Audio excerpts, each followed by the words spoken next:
I am not a vlogger. I'm not documenting my life. I'm not filming my coffee, my workouts, or my morning routine. And if you run a service business, you probably shouldn't be either. Now, the reason I'm saying this up front is because most people hear YouTube and immediately put it in the wrong category. They think content, creators, algorithms, views, and most importantly, subscribers. That's not what I'm talking about. What I want to talk about today is YouTube as infrastructure, as operations for your business, as a way to remove work you're already doing and not to add more. And to explain that, we need to clear up one core misunderstanding first.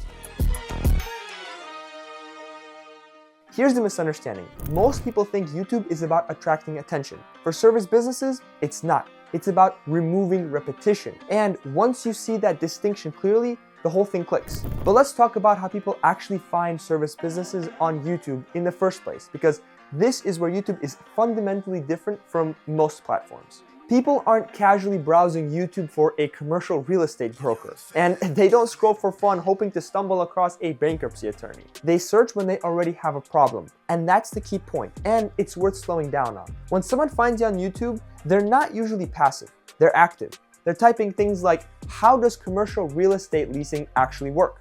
Or what happens after I file for bankruptcy? Or better yet, what documents do I need before meeting a bankruptcy attorney? They're not doom scrolling and trying to kill time. They're trying to reduce uncertainty. And whoever reduces that uncertainty the fastest wins. Now, yes, there are SEO benefits to YouTube videos as well. So yes, YouTube is the second largest search engine. Yes, Google owns it. And yes, videos rank and compound over time.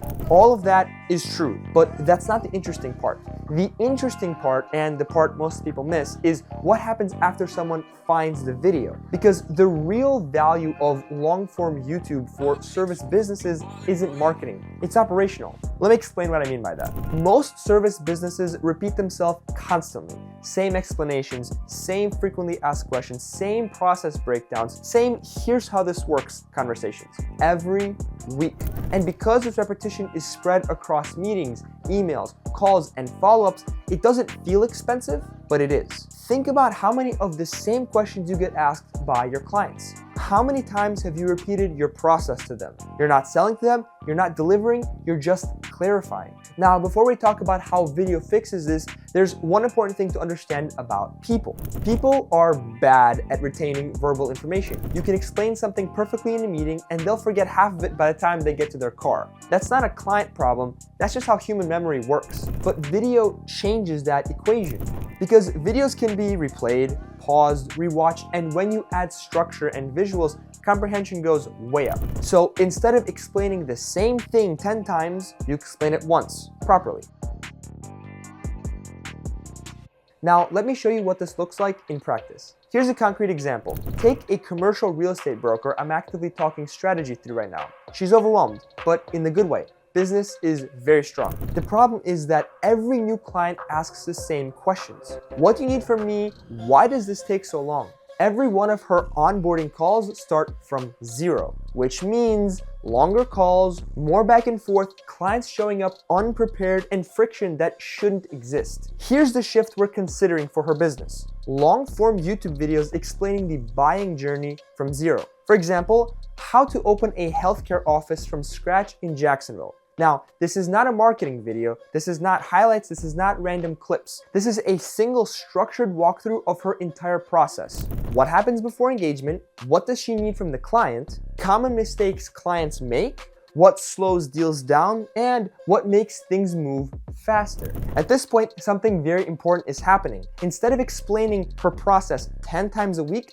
she would explain it once. Clients watch the video before the call, they come prepared, and they already understand the timeline. Again, that's not just random content, that's operational leverage for her business. Now, let me show you a second example because this applies even more when stakes are high. Take a bankruptcy attorney. Same pattern, different consequences. Clients ask the same questions, they submit forms late, they forget steps discussed in meetings. Not because they don't care, but because they're completely overwhelmed. Legal processes are emotionally heavy. People don't retain everything the first time they hear it. So instead of relying on memory, video becomes the reference point. Instead of her saying, I explained this already, she can say, hey, Watch this video and re-watch the section on forms, then go ahead and submit. Now, her clients have a visual explanation, a replayable reference, and clear expectations, which leads to fewer mistakes, faster timelines, and less frustration for everyone. Again, this isn't marketing. This is reducing cognitive load.